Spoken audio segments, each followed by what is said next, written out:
The crisp autumn air of Crestwood University carried the scent of ambition and old money. Golden leaves, disturbed by the hurried footsteps of students, scuttled across manicured lawns. Julian Thorne, a name synonymous with power and prestige even at 20, moved through the throng like a king among commoners. Whispers followed him, a low hum of awe and envy. His dark hair, perpetually artfully disheveled, framed eyes the color of a stormy sea, sharp and assessing. He wore his wealth with an effortless grace, a tailored suit jacket draped over a casual tee, a contradiction that only amplified his mystique. His gaze, however, wasn't on the fawning co-eds or the admiring professors. It was fixed on Elara Vance, a wisp of a girl with hair like spun moonlight and eyes that held the deep, quiet wisdom of ancient forests. She sat beneath an ancient oak, sketchbook in hand, oblivious to the world, to him. A faint smile touched his lips, a possessive curve. His gaze, however, wasn't on the fawning co-eds or the admiring professors. It was fixed on Elara Vance, a wisp of a girl with hair like spun moonlight and eyes that held the deep, quiet wisdom of ancient forests.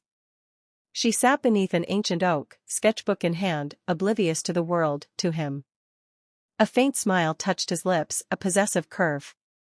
"Thorne, you're late for the dean's luncheon," a voice cut through his thoughts, smooth as polished marble. Damon Sterling, Julian's rival in everything from grades to popularity, approached, a smirk playing on his lips. Damon, with his perfectly coiffed blonde hair and equally tailored attire, was Julian's shadow, always a step behind, always trying to catch up. Julian merely grunted, his eyes still on Elara. "Still fixated on the quiet one, are we?" Damon chuckled, a dry, rustling sound. "She's hardly your type, Thorne." "Too demure. Where's the challenge?" Julian finally tore his gaze from Elara, turning his stormy eyes on Damon. "Some things aren't about challenge, Sterling. Some things are about acquisition." His voice was a low growl, a promise of inevitable possession. Damon raised an eyebrow, a flicker of something unreadable, amusement? Concern? In his own blue eyes. "Just don't forget the luncheon. The Thorne Corporation is a major donor, after all. And your father expects you to network." Julian dismissed him with a wave of his hand, already striding towards the oak tree. The crowd parted for him, a silent ripple of deference. Elara looked up, startled, as a shadow fell over her. Her eyes widened, a deer caught in headlights. She quickly closed her sketchbook. "Mind if I join you?" Julian's voice was a rich baritone, a velvet rumble. He didn't wait for an answer, simply settled onto the grass beside her, his proximity a potent force. I suppose not," Elara stammered, clutching her sketchbook to her chest. Her heart hammered against her ribs, a frantic bird trapped in a cage. Julian Thorne, the campus legend, was sitting next to her. It felt surreal. "Elara Vance, isn't it?" He knew her name. Of course, he did. He knew everything about everyone. "Yes," she managed, her voice barely a whisper. "Julian Thorne." He offered a hand, his grip firm, warm, and surprisingly gentle as he shook hers. "I've seen your work in the campus gallery. Impressive." A faint blush bloomed on her cheeks. "Thank you. It's just a hobby." "A hobby that could fill a museum," he corrected, his eyes holding hers, intense and unwavering. "You have a unique perspective. A talent for seeing the world differently." Elara shifted uncomfortably. His praise felt heavy, loaded with an unspoken weight she couldn't quite decipher. "I just draw what I see." "And what you see is beautiful," he murmured, his gaze dropping to her lips, then back to her eyes. The air crackled between them, thick with an unspoken tension. A nervous cough broke the spell. "Elara, there you are." Ethan, her best friend and fellow art student, hurried over, his usually cheerful face etched with concern. He glanced at Julian, a flicker of apprehension in his eyes. Ethan knew Julian's reputation, not just for wealth, but for getting what he wanted. "The art history lecture is starting." Elara seized the escape route. "Oh. Right. I completely forgot. She scrambled to her feet, clutching her sketchbook tighter. It was nice meeting you, Julian. It was, he agreed, his eyes following her as she practically fled with Ethan. A slow smile spread across his face, a predatory gleam in his eyes. Very nice. Days turned into weeks, and Julian's presence became a constant, unsettling shadow in Elara's life. He appeared in the library, at the campus coffee shop, even outside her dorm, always with a plausible excuse, always with that intense, possessive gaze. He's everywhere, Ethan, Elara whispered, huddled over her coffee in the bustling student union. It's like he's tracking my every move. Ethan stirred his tea, his brow furrowed. He probably is, Elara. The Thorne family has resources. And Julian Thorne isn't known for giving up. But why me? She pleaded, running a hand through her hair. I'm nothing special. I'm not some socialite or heiress. I just want to finish my degree and disappear into my art. Maybe that's why, Ethan mused. You're not chasing him. You don't care about his money or his name. You're the one thing he can't buy, and that makes you infinitely more interesting to him. The next evening, Julian cornered her again, this time by the campus lake, the setting sun painting the sky in hues of orange and purple. Elara, he began, his voice softer than usual, I want to take you out. Properly. A real date. She shook her head, her heart sinking. Julian, I appreciate the offer, but I'm just not interested in a relationship right now. I'm focused on my studies. I don't believe you, he stated, stepping closer, his shadow falling over her. I see the way you look at me sometimes. There's a spark, Elara. Don't deny it. There's no spark, Julian, she insisted, taking a step back. There's just discomfort. You're too intense. Too much. His jaw tightened. I understand. I can be overwhelming. But I promise you, Elara, if you just give me a chance, you won't regret it. I'm sorry, she said, turning to leave. My answer is no. A hand shot out, catching her wrist. His grip was firm, not painful, but unyielding. You will be mine, Elara. Sooner or later. It's inevitable. His eyes, dark as the deepening twilight, held a chilling certainty. A shiver ran down her spine. Let me go, Julian. Not yet. He leaned in, his breath warm against her ear. I've never wanted anything as much as I want you. And I always get what I want. She yanked her arm free, her heart pounding. You can't force me, she cried, her voice trembling. He watched her flee, a slow, dangerous smile spreading across his face. Perhaps not with words, Elara. But there are other ways. His pursuit escalated. Gifts, always expensive, always delivered anonymously, appeared at her dorm. Flowers, jewelry, a new set of art supplies that cost more than her tuition. She returned them all, but they kept coming. Notes, too, with beautiful, unsettling poetry, signed only with a stylized J. One night, she found him waiting for her outside her dorm, leaning against his sleek black car, a phantom in the shadows. Julian, please, she pleaded, her voice weary. You're making this very difficult. Difficult for whom, Elara? He asked, his eyes unreadable in the dim light. For me, who watches you walk away every time. Or for you, who denies what you truly feel. I don't feel anything for you, she said, her voice rising in frustration. Except annoyance. A low laugh rumbled in his chest. Such beautiful lies, Elara. But I can read your eyes. They betray you. He pushed off the car, stepping towards her. One kiss. Just one. And if you still feel nothing, I'll leave you alone.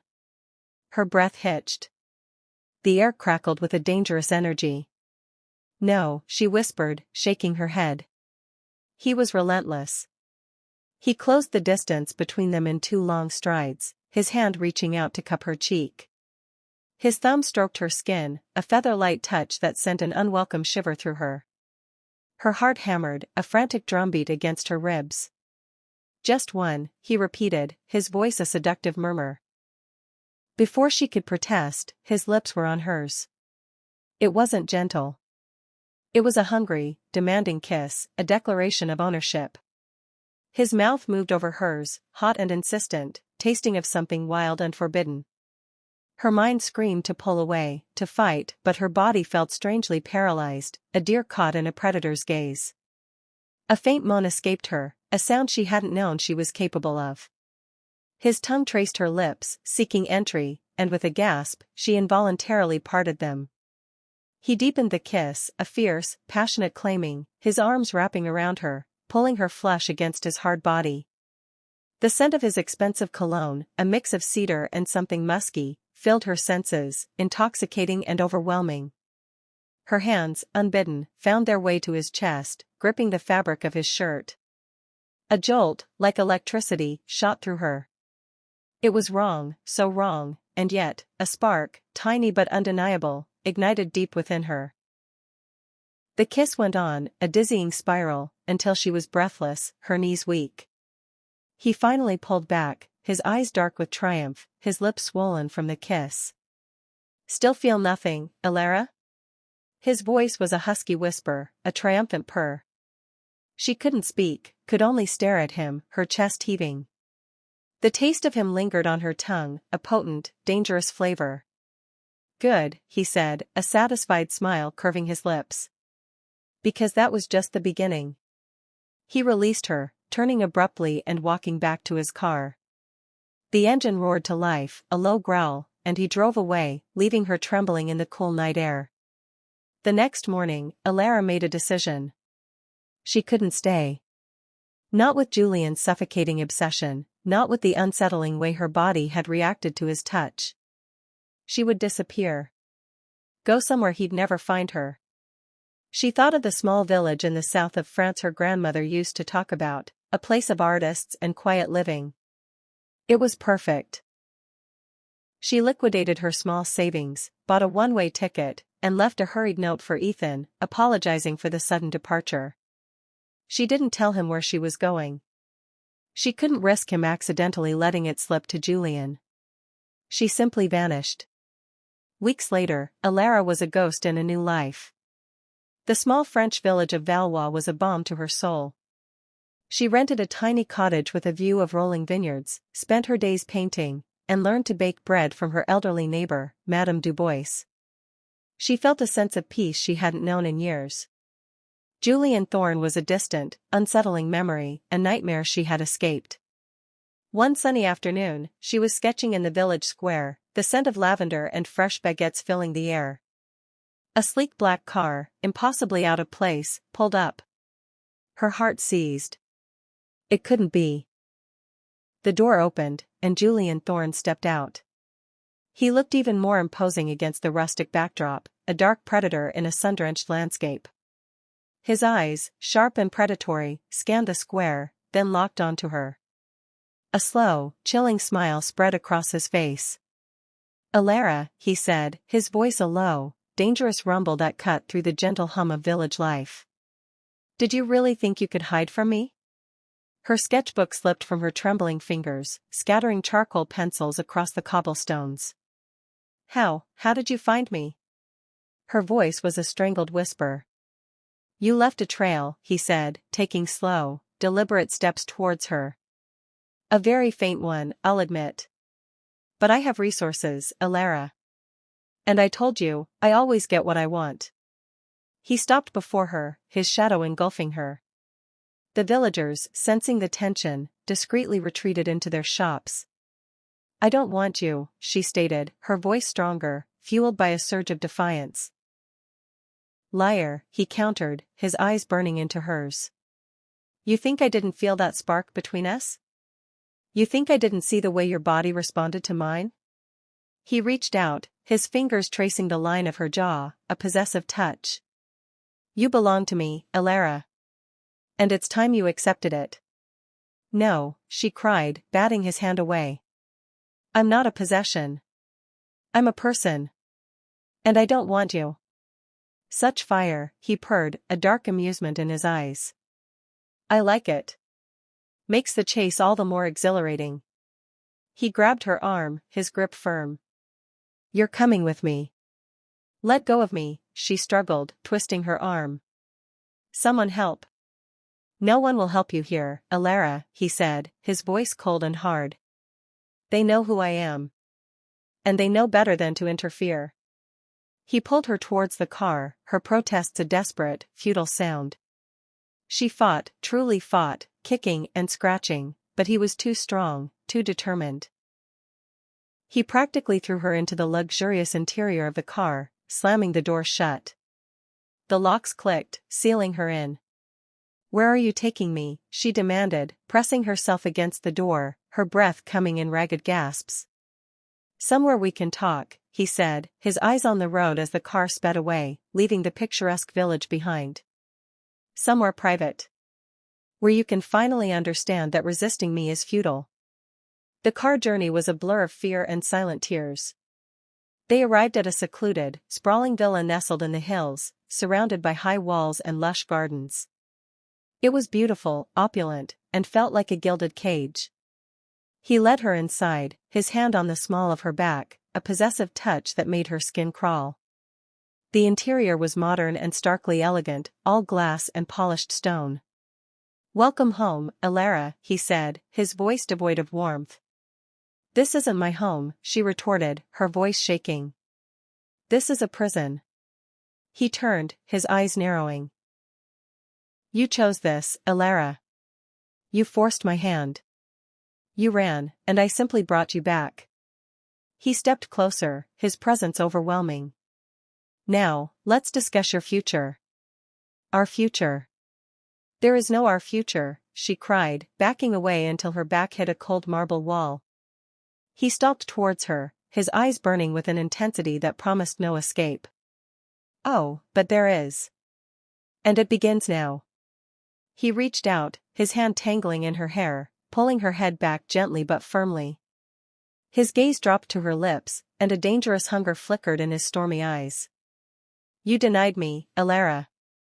You ran from me. And now, you will pay the price. No, she gasped, her heart pounding a frantic rhythm against her ribs. Shoo, he murmured, his voice a low, seductive growl. Don't fight it. You know you want this, deep down. His lips descended, crushing hers in a searing kiss, a brutal claiming. It was a kiss of possession, of dominance, of a raw, untamed desire that left her breathless. Her mind screamed in protest, but her body, traitorous and weak, responded with a faint, involuntary moan. He deepened the kiss, his tongue invading, mapping the contours of her mouth. Her hands, trembling, pushed against his chest, but his arms wrapped around her, pulling her flush against him, leaving no space between their bodies. She felt the hard planes of his chest, the taut strength of his thighs pressed against hers. The scent of him, musky and potent, filled her head, dizzying her. He tasted of power, of obsession, of a forbidden sweetness that terrified and thrilled her. Her knees buckled, and he swept her up into his arms, carrying her easily. Let me go, she cried, her voice muffled against his shoulder. He ignored her pleas, carrying her through the silent villa, up a grand staircase, and into a lavish bedroom. He set her down on a vast, silk-covered bed, his eyes never leaving hers. You will learn to love this, Elara, he said, his voice a low, husky whisper. You will learn to love me. He leaned over her, his eyes dark with unyielding intent. Her breath hitched. The air crackled with a potent energy. He reached out, his fingers tracing the delicate line of her collarbone, sending shivers through her. His touch was both tender and possessive, a dangerous combination. He leaned in, his lips brushing against her ear. You are mine, Elara, he whispered, his voice a low, seductive growl that sent a jolt through her. Every inch of you. He kissed her again, a slow, deliberate assault on her senses. His mouth was hot and demanding, a promise of what was to come. She felt herself melting, her resistance crumbling under the sheer force of his will, the intensity of his desire. Her hands, once pushing him away, now found their way to his hair, clutching at the silken strands. A moan, soft and involuntary, escaped her lips as his kiss deepened, becoming more urgent, more consuming. He was a storm, and she was caught in his powerful embrace, swept away by the raw passion he ignited within her. Days bled into weeks, a luxurious captivity in the gilded cage of the villa. Elara tried to hate him, truly, but Julian was a paradox. He was demanding, possessive, yet also surprisingly gentle at times. He filled the villa with art supplies, bought her books, even arranged for a local chef to prepare her favorite French dishes. He was a captivating tormentor, constantly challenging her, pushing her boundaries, and slowly, subtly, eroding her resolve. One afternoon, she found him in the grand living room on a video call, his voice sharp and commanding. He was discussing a hostile takeover, his face a mask of ruthless efficiency. She saw the true Julian Thorne then, the powerful businessman, the man who shaped industries with a single word. It was intimidating, yet undeniably alluring. Later that day, he found her sketching in the garden, a rare moment of peace she had found in her confinement. "You're quiet today," he observed, settling beside her on the stone bench. "Just thinking," she replied, not looking up. "About what?" "About how different you are, the Julian Thorne I see on those calls, and the Julian Thorne who brings me tea in the mornings." He chuckled, a low, rumbling sound. "I contain multitudes, Elara. Just like you." He reached out, taking her hand, his thumb stroking her palm. "Are you still angry with me?" She pulled her hand away, a flicker of defiance in her eyes. "Of course I am. You kidnapped me." "I rescued you," he countered, his gaze unwavering. "From a life where you weren't fully realizing your potential. A life without me." "You're delusional," she scoffed, but there was less conviction in her voice than before. "Perhaps," he admitted, a rare softening in his eyes. "But you're here. And you're not running anymore." He leaned in, his voice a low murmur. "And I know you feel something for me, Elara. I feel it too. Every time our eyes meet. Every time I touch you." His words hung in the air, a potent truth she couldn't deny. The initial fear had slowly, almost imperceptibly, morphed into a complex mix of resentment, fascination, and an undeniable, terrifying attraction.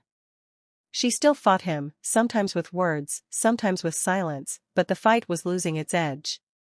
One evening, after a particularly intense and passionate encounter, she lay in his arms, the silk sheets tangled around them.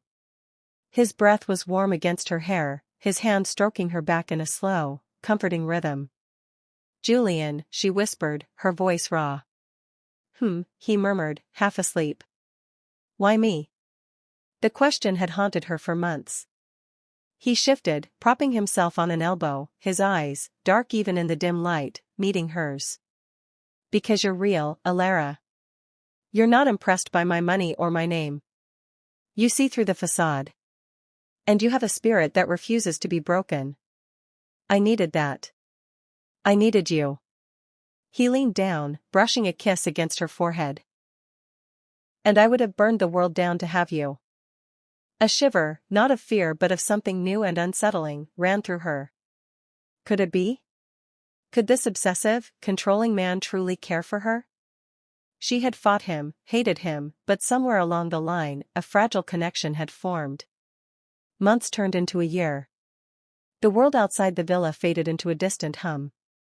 Elara's art flourished, and Julian, true to his word, supported it without question, commissioning a private gallery within the villa to display her work.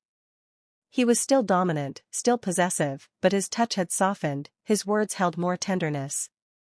She found herself seeking his company, sharing her thoughts, even laughing with him. The line between captor and lover blurred, then disappeared altogether. One day, as she painted, a gentle hand rested on her shoulder. It was Julian. "Elara," he began, his voice unusually hesitant. "There's someone who wants to see you." Her heart leaped into her throat. "Who?" He stepped aside, and standing in the doorway, looking nervous and a little overwhelmed by the opulence, was Ethan. "Elara!" Ethan cried, rushing forward, his eyes wide with relief and concern. He enveloped her in a tight hug. "I was so worried. I thought. I didn't know what happened to you." "Ethan," she whispered, tears blurring her vision. "I'm so sorry I disappeared." Julian stood a few feet away, observing them, his expression unreadable. Ethan finally pulled back, his eyes scanning her, then flicking to Julian. Are you okay? Is he keeping you here against your will?" Elara looked from Ethan's worried face to Julian's stoic one. A profound realization settled over her. She was no longer a prisoner. She had chosen to stay. She had chosen Julian. "I'm okay, Ethan," she said, her voice soft but firm. "More than okay. I chose to be here." Ethan's jaw dropped. You chose this? After everything?" He glanced at Julian, a mix of awe and disbelief on his face. "It's complicated," she admitted, a faint blush rising on her cheeks. She looked at Julian, and for the first time, she saw not a captor, but a man who had loved her with an intensity that transcended reason, who had given her everything, even if it was in the most unconventional way. And she, against all odds, loved him back. Julian stepped forward, a rare, soft smile gracing his lips. "I told you, Ethan, she belongs with me." Ethan, still reeling, could only shake his head. "You're both insane." But there was a hint of a smile on his face too, a grudging acceptance. Months later, the Grand Thorne estate was abuzz with activity. It was their wedding day. Elara, radiant in a gown of ivory silk, stood before a vast stained glass window, the light illuminating her hair like a halo. She saw Julian waiting for her at the altar, his eyes, still stormy, but now filled with an undeniable tenderness, fixed solely on her. As she walked down the aisle, her heart swelled. The journey had been tumultuous, born of obsession and defiance, but it had led her here, to a love she never expected, a love as vast and complex as the man who held her heart. She no longer felt trapped, but cherished, adored, truly seen. Julian reached for her hand, his touch warm and steady. "You're late," he whispered, a smirk playing on his lips. "You forced my hand," she whispered back, a playful glint in her eyes. He chuckled, a deep, resonant sound. "And I'd do it again, Elara. Every single time." He squeezed her hand, his gaze unwavering, a silent promise of forever. "Because you are my masterpiece. And you are finally home." She smiled, a genuine, radiant smile, knowing that finally, she was exactly where she was meant to be. The world could judge, but their love, forged in fire and obsession, was uniquely theirs, and it was beautiful.